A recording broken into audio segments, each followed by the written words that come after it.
कहते हैं ना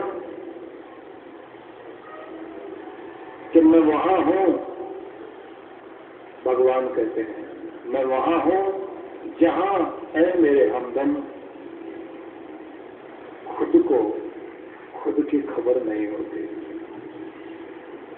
मैं वहां हूं है मेरे हमदम जहां खुद को खुद की खबर नहीं होती, जहां तुम्हें खुद की होश नहीं होती।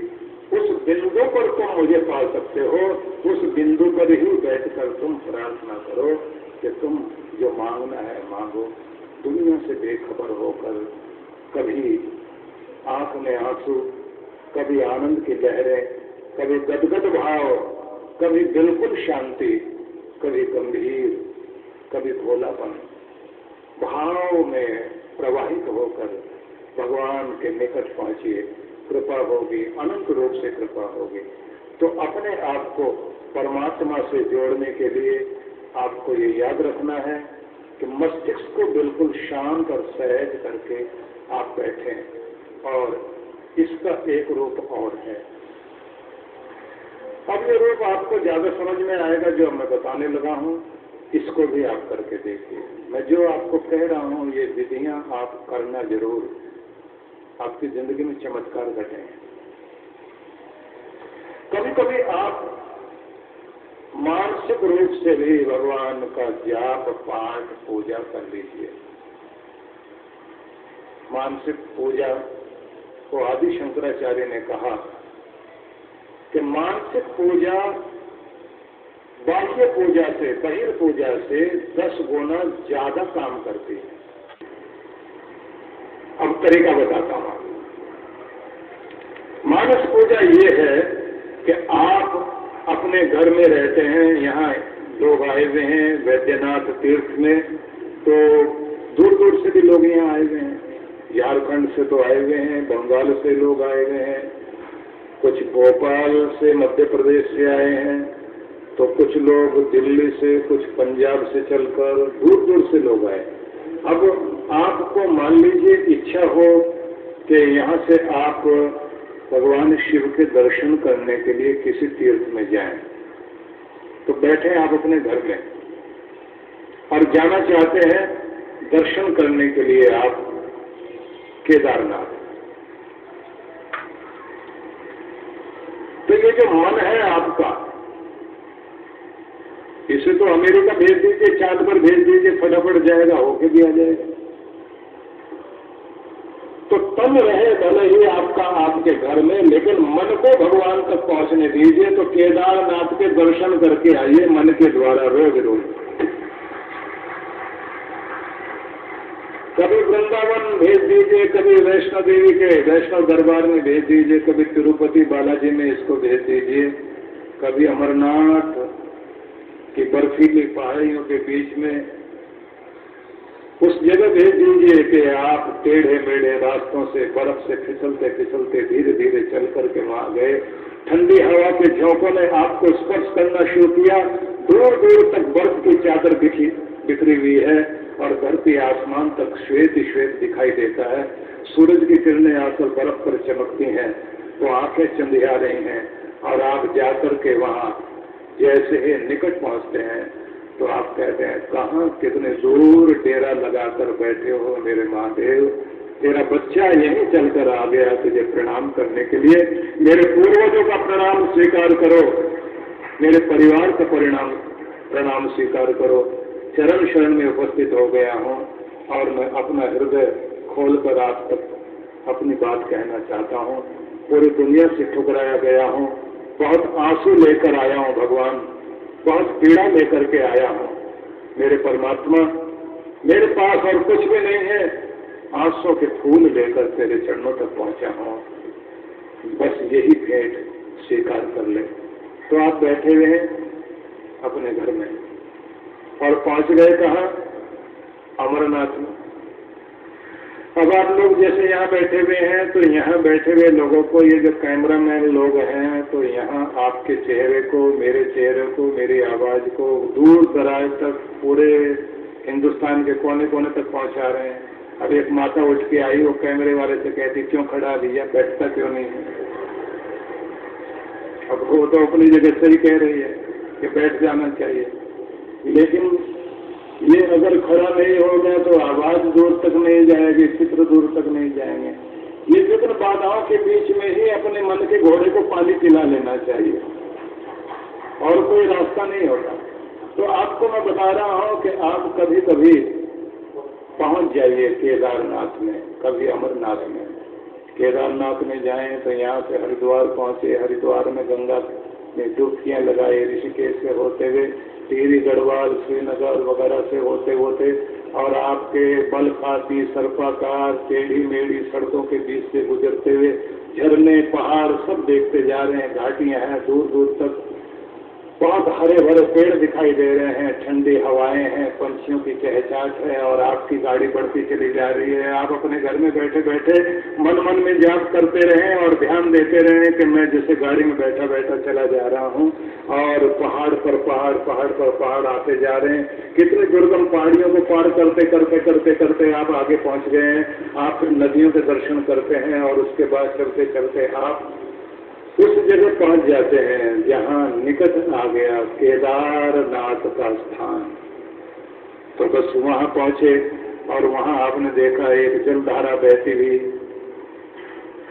परिचय करा रही है कि मेरे शिव के चरणों को धोकर यहाँ तक आ गई है। बस किनारे किनारे चलते चलते आप निकट पहुंच गए हैं और जैसे दिखाई दिया कि मंदिर सामने दिखाई दे रहा है, केदार बाबा का मंदिर, तो आपने देखा सरसराती हुई ठंडी ठंडी हवाएं बर्दाश्त करने पर मुश्किल हो रही है। कपड़ा जैसे ओढ़कर आप अपने को लपेट कर पहुंच गए हैं निकट। तो बस जैसे ही वहां गए तो वहां जाकर केदार बाबा के दर्शन किए, बाहर एक चट्टान पर आप बैठ गए, आंखें बंद कर रखी है आपने और वहीं बैठे बैठे आप ध्यान लगा रहे हैं। तो आप अपने घर के मंदिर में ही वहीं से ये कोशिश करना कि जैसे केदारनाथ में आप पहुंच गए, पहले सीढ़ी पर आपने पांव रखा और पहले सीढ़ी को ही स्पर्श करके माथे से धूल लगाकर आपने कहा कि मेरे शिव तेरे चरणों तक पहुंचने के लिए कितने सारे भक्त आए, उन भक्तों की चरण धूल अपने माथे पर लगाकर अपने पापों को धो रहा हूं, अपने आप को पवित्र करता हूं, तेरी शरण में आ रहा हूं। और उसके बाद आप अंदर पहुंच जाइए, मानसिक रूप से पहुंच जाइए और वहां महसूस करना आपके हाथ में जलधारा है, अक्षय पात्र आपके हाथ में है, भगवान शिव का अभिषेक करने के लिए आप खड़े हो गए हैं और आप उस समय दोनों हाथों में जलधारा लेकर कलश लेकर भगवान को चढ़ाने लगे हैं। और उस समय प्रार्थना कर लेना, हे स्वर्ग के देवताओं आओ, निमंत्रण देता हूं, मेरे शिव की स्तुति होने लगी है, उनका पूजन होने लगा है, आज आप भी साथ में आ जाओ, मंत्र पाठ आप करो, जलधारा में चढ़ाऊं। जलधारा भी जब चढ़ाने लगो तो उसे भी साधारण जल मत बनाना, क्योंकि मन को ले जाना है तो उसे बहुत ऊंचाई पर ले जाओ। आपका स्वर्ग की गंगा का आह्वान करता हो, वो गंगा आए और मेरे कलश में स्थित हो जाए, मैं भगवान शिव को अर्पित करने चला। स्वर्ग की गंगा को आप अपने कलश में स्वर्ण पात्र में अनुभव कीजिए और मंत्र पाठ अनुभव कीजिए कि देवता लोग मंत्र पाठ कर रहे हैं और वो ध्वनि चल रही है, आप जलधारा गिरा रहे हैं और कह रहे हैं हजारों लाखों सालों से गंगा की धार इस धरती पर बहती है, इस धरती का संताप मिटाने के लिए आज ये जलधारा मेरे परिवार का और मेरा संताप हटाने के लिए मैं यहाँ अर्पण करता हूँ। शिव मुझे आशीर्वाद दो, मेरा कल्याण हो। जल गिराते जाइए। घर में तो बैठे बैठे आपने अंजलि बनानी ऐसे है और महसूस करना है कि अंजलि से जल गिर रहा है शिव की पिंडी पर, और शिव की पिंडी पर जल गिर रहा हो तो ये महसूस मत करना वो पिंडी है, साक्षात शिव का अनुभव करना कि शिव के जटाओं में गंगा की धारा गिर रही है और आप निमित्त बन गए हैं, सामने खड़े हुए हैं, मंत्र पाठ चल रहा है। जब फूल चढ़ाने की बारी आए तो साधारण फूल हाथ में मत लेना। मन है तो मन को आप कमजोर मत बनाओ, इसे सबसे ज्यादा समृद्धिशील बना दो।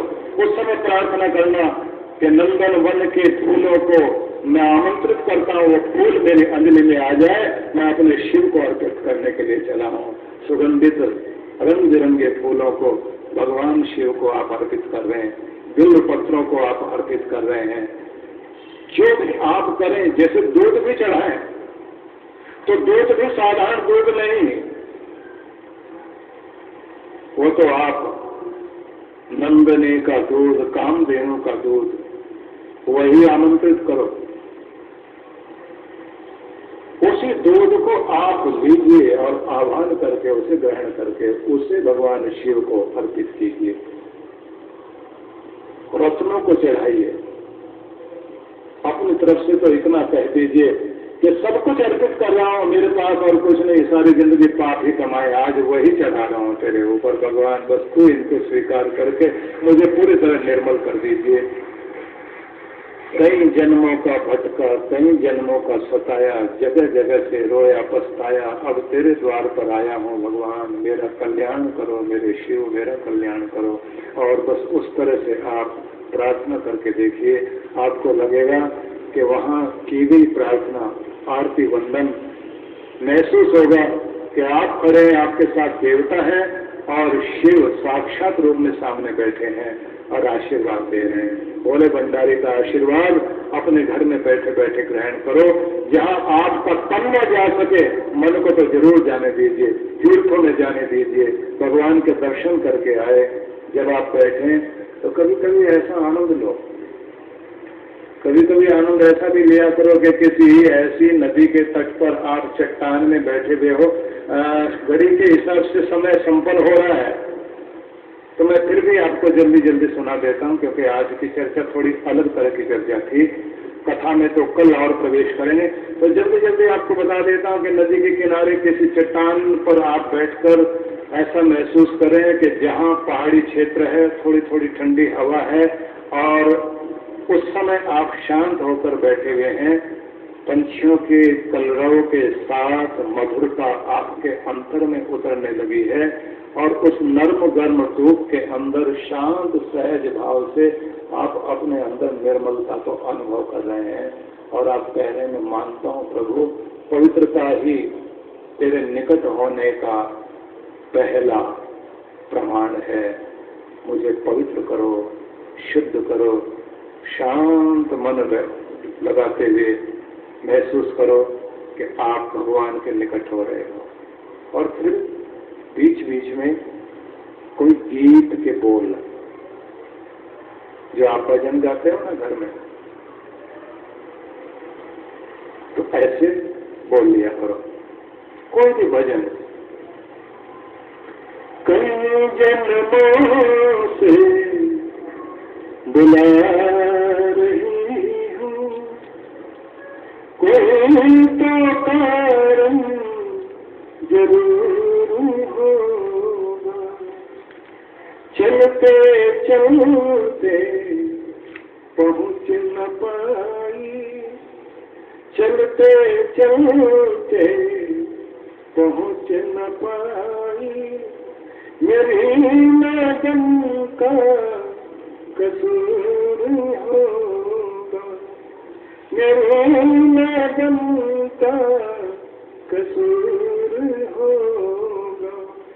तुम्हें तो मेरे मात पिता हो, तुम्हें तो मेरे बंधु सखा हो, कितने रिश्ते तुम संग जोड़े, कितने रिश्ते तुम संग जोड़े, कोई तो रिश्ता जरूर होगा, कोई तो रिश्ता जरूर होगा।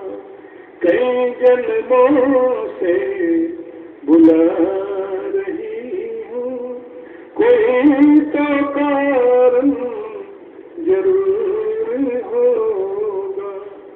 और भगवान को याद करते करते, उनके स्वरूप को याद करते करते, उनकी पूरी मूर्ति को अंदर विराजित कर दीजिए और फिर कहिए, दिल में बस गई तस्वीर तेरी, दिल मेरा बन गया जागीर तेरी, दिल में बस गई तस्वीर तेरी,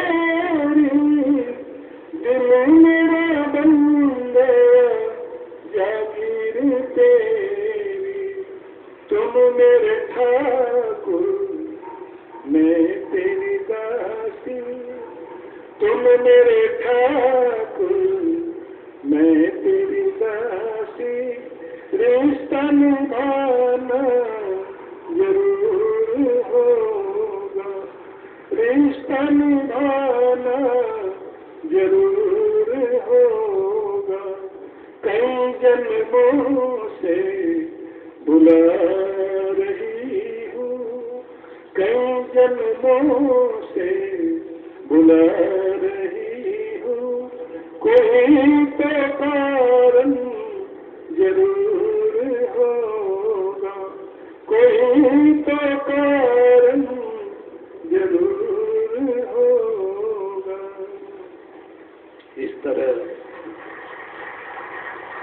पुकारें गाएं, बैठे जरूर घर के मंदिर में, लेकिन वहां से मन के द्वारा उठकर जाइए, मानसिक रूप से परिक्रमा करते हुए, कभी हिमाचल की पहाड़ियों में, कभी उत्तराखंड की पहाड़ियों में, हिमालय के आंगन में, गंगा के तट पर, कहीं बद्रीनाथ में, कभी द्वारकाधीश की नगरी में, मीरा के रूप में आप अपने मन को वहां जाने दीजिए, कभी वृंदावन में जाने दीजिए। ये मानसिक जप, मानसिक पूजा, मानसिक परिक्रमा रोज करके देखिए। रोज तीर्थ करके आओगे आप, रोज कृपा होगी। ये मन भटकाता है न जाने कहां कहां, अगर इसे भटकाना ही है तो तीर्थों में लेकर के जाओ, गुरु के चरणों में लेकर के जाओ, भगवान के द्वार पर लेकर के जाओ, और अगर इस तरह से आप करेंगे निश्चित ही कृपा होगी। तो बहुत बहुत शुभकामनाएं। आइए कार्यक्रम को विश्राम की तरफ लेकर चलते हैं। सर्वे संतो निरामयः, सर्वे भद्राणि पश्यन्तु, मा कश्चित् दुःखभाग् भवेत्। शान्ति शान्ति।